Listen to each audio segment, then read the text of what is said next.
ఇప్పుడు మేడిగడ్డ ఎంతతో రిపేర్ చేయొచ్చు? అసలు ఎన్డీఎస్ఏ సాధ్యం కాదు అని చెప్తున్నారు. ఎన్డీఎస్ఏ దాని ప్రకారం దాన్ని రిపేర్ చేసినా స్టోరేజ్ చేసినా మళ్ళా ప్రాబ్లం రాజకీయం చేయాలంటే ఏదైనా చెప్పచ్చు. నిజంగా దాన్ని వాళ్ళకు ఒక కట్టాలని చెప్పి ఒక మంచి ఇంటెన్షన్ తోటి కట్టాలంటే అది ఒక 6 నెలల 1 year లో కంప్లీట్ చేయొచ్చు. కంప్లీట్ చేసేస్తే వాటర్ వస్తాయి, అందరికి లాభం జరుగుతుంది, ప్రజలకు లాభం జరుగుతుంది. మరి మొన్న మన సమ్మర్ లో కూడా నీళ్లు లేక చాలా సఫర్ అయిన ఫార్మర్స్. ఇప్పుడు కొండపోచమ్మర నీళ్లు లేకుండే, మల్లన్న సాగర్ నీళ్లు లేకుండే. వాళ్ళు ఏమంటారంటే మేడిగడ్డ కూలిపోయింది, కాళేశ్వరం కూలిపోయింది, మేము వాటర్ తీయలేకపోయినాం. మరి నిన్న మొదటి మోటార్లు ఎట్లా నడిచినాయి? ఇప్పుడు మల్లన్న సాగర్ లో మరి రైతులు అన్హ్యాపీగా ఉన్నారా? ఇప్పుడు 50 టీఎంసీలు చాలా పెద్ద రిజర్వాయర్ కట్టారు. ఇక్కడ కూడా రైతులందరూ కూడా ఎక్కడ వాటర్ విషయంలో ఎక్కడ కూడా అన్హ్యాపీ లేరు, హ్యాపీగా ఉన్నారు. వీళ్ళంతలా వీళ్ళ మైండ్ సెట్ అంటే ఇప్పుడు ఈ ప్రభుత్వం పట్ల హ్యాపీగా ఉన్నారా రైతులు?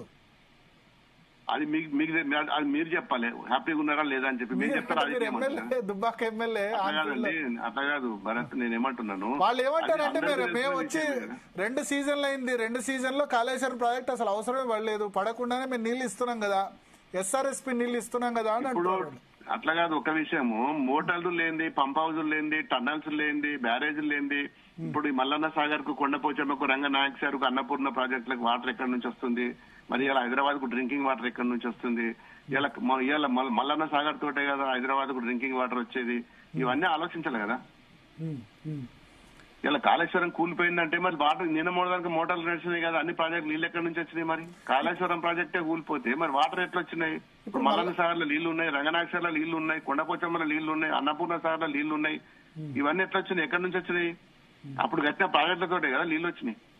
మల్లన్న సాగర్ లో 50 టీఎంసీల వరకు నింపడం సేఫ్ అయినా చాలా మంది అన్నారు, అత్యంత ఎత్తులో ఉంది. అది గ్రాడ్యువల్ గా సంవత్సరం కింద పెంచుకుంటా నింపుతారు. ఫస్ట్ 5 నింపిరు, తర్వాత 10 అయింది, 15 అయింది, ఈసారి 30 నింపుతా అంటున్నారు. అది టెక్నికల్ కదా, దాంట్లో ఏముంటది, వాళ్ళకు దాన్ని టెక్నికల్ టీం ఉంటది, వాళ్ళు దాని క్వాలిటీ కంట్రోల్ ఉంటది. మల్లన్న సాగర్ సంబంధించిన రైతులు సాక్రిఫైస్ చేసింది ఎక్కువ మీ కాన్స్టిట్యున్సీ దుబ్బాక నియోజకవర్గం. మల్లన్న సాగర్ ఉన్నదే మా కాన్స్టిట్యున్సీ లో, తొగట మండలంలో మల్లన్న సాగర్ ఉన్నది. దాంట్లో మొత్తం ముంపు గ్రామాలన్నీ మాయే పోయినాయి, నష్టం మాకే జరిగింది. మల్లన్న సాగర్ టోటల్ ప్రాజెక్ట్ ఉన్నది దుబ్బాక నియోజకవర్గంలో, తొగట మండలంలో.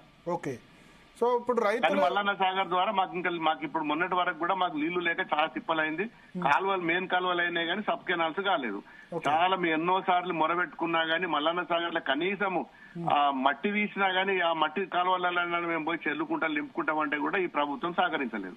ఓకే, అంటే ఇప్పుడు నష్టపోయింది మీరు, బెనిఫిట్ కూడా మీ కాన్స్టిట్యున్సీలో కొంత వస్తుందా, కొన్ని మండలాలకు ఉంటుందా? ఏ కాలువల అయితే బెనిఫిట్ ఉంటది. వచ్చినప్పుడు దుబ్బాక నియోజకవర్గంలో ఉన్న 8 మండలాలు, 8 మండలాలలో కూడా 8 మండలాలు టోటల్ గా అగ్రికల్చర్ ఫార్మింగ్ సెక్టర్, అదంతా కూడా టోటల్ మన దగ్గర ఉన్న వాళ్ళంతా రైతులు, 100% రైతులే. ఆ రైతులకు మల్లన్న సాగర్ ద్వారా నిజంగా కూడా ఈ ప్రభుత్వం వచ్చిన తర్వాత పెండింగ్ లో ఉన్న కాలువలు ఏదైతున్నాయో ఇంకో 10-15% కాలువలు పెండింగ్ ఉన్నాయి, అవి తీసి సబ్ కెనాల్ తీస్తే నిజంగా కూడా దుబ్బాక నియోజకవర్గం న్యాయం జరుగుతుంది. అప్పుడు దుబ్బాక నియోజకవర్గంకు ముంపు గ్రామాలు పోయినాయని చెప్పి ఇప్పుడున్న పార్టీ, అంతకు ముందున్న పార్టీలు అందరూ కూడా దాని మీద స్ట్రైకులు చేసిండ్రు, కేసులు లేపించిండ్రు. మరి గవర్నమెంట్ వచ్చిన తర్వాత కనీసం ఆ ప్రాజెక్టు ద్వారా ఉన్న గ్రామాల కన్నా నీరు అందించాలి కదా. ఇప్పటి వరకు ఏ ఒక్క నయా పైసా ఖర్చు పెట్టలేదు. మరి ఇరిగేషన్ మంత్రి గారు ఉత్తమ్ కుమార్ రెడ్డి గారు కూడా నేను ఎన్నోసార్లు వినతి పత్రాలు ఇచ్చిన, సార్ మా కాలువలు తవ్వండి, నీళ్లు ఇవ్వండి, మా చెరువులు నింపాలి, మాకు ఇబ్బంది అవుతుంది, నష్టం ఉన్నది మా ప్రాజెక్టు, మా నియోజకవర్గంలో ఉంది ప్రాజెక్టు, కనీసం మా నియోజకవర్గంలో ఉన్నందుకు నష్టపోయినందుకన్నా మా కనీసం ఫార్మర్స్ నీళ్లు అందించారని చెప్పినా గానీ ఎన్నడూ ఒక్కరు కూడా పట్టించుకోలేదు. రైతులే సొంతంగా చందాలు వేసుకొని కొన్ని కాలువలు వాళ్ళు పూర్తి చేసుకున్నారు. కానీ గవర్నమెంట్ నుంచి అయితే ఇప్పటి వరకు సపోర్ట్ లేదు. ఆల్రెడీ గతంలో ఇచ్చిన బిల్లులు ఏదైతే కంప్లీట్ చేసినా గానీ బ్యాలెన్సింగ్ ఉన్న వర్క్ ను కూడా వీళ్ళు మానిటరింగ్ చేసి పని చేపియలేకపోయారు అధికారులు. అంటే ఇక ఎక్కడ ఎంత అసమర్థతనో మీరు ఒకసారి చెప్పాలి ఇక. ఓకే, సో ఇప్పుడు ఓవరాల్ గా ఇప్పుడు ప్రభుత్వం ఏమంటుందంటే ఇది రాజకీయాలకు సమయం కాదు, 2-3 days ఆగండి, దాని తర్వాత అన్ని మేము కూడా రాజకీయం ఏం మాట్లాడినా మేము రాజకీయం మాట్లాడుతున్నాం, రాజకీయం అవసరమే లేదంటున్నాం. రైతులకు యూరియా దొరకలేదు. ఇప్పుడు ఈ రోజు కూడా రైతులు రాయపోల్ మండలంలో నేను పొద్దున పోయిన ఆడ కూడా పెద్ద లైన్ ఉన్నది. ఈ రోజు కూడా ఒకటే లారీ వచ్చిందట, 400 బస్తాలు వస్తే 800 మంది లైన్లు ఉన్నారు. Okay okay, so urea problem ఇప్పుడు కామారెడ్డి లాంటి చోట అయితే నాకు తెలిసి పంట ఇంకా కష్టం కదా. అక్కడ అంటే కామారెడ్డిలది సంగతి వేరు. కామారెడ్డిలు అంటే ఇప్పుడు అది ఒక్క మండలంలో కావచ్చు, కానీ మిగతా అంత మొత్తం అన్ని మండలాలలో, అన్ని నియోజకవర్గాలలో, అన్ని జిల్లాలలో కూడా యూరియా కొరత ఇంకా ఉంది, కంటిన్యూ అవుతుంది. ఓకే, కంటిన్యూ ఉన్నది కదా. కంటిన్యూ ఈ రోజు వరకు కూడా వాళ్ళు రోజు మొత్తుకున్నా గానీ, ధర్నాలు చేసినా, రైతులు వచ్చి రోడ్డు మీదకి వచ్చినా గానీ, మరి వారం రోజులు 10 రోజుల నుంచి వస్తుంది అంటారు కానీ మరి వచ్చింది లేదు, రైతులకు ఇచ్చింది లేదు. పక్క రాష్ట్రాలనేమో బ్రహ్మాండంగా వస్తుంది, మరి మన రాష్ట్రంలో ఎందుకు వస్తలేదో మరి. ఇప్పుడు 2 రోజుల్లో అసెంబ్లీ సమావేశాలు ఎల్లుండి నుంచి కాళేశ్వరం రిపోర్ట్ మీద చర్చ.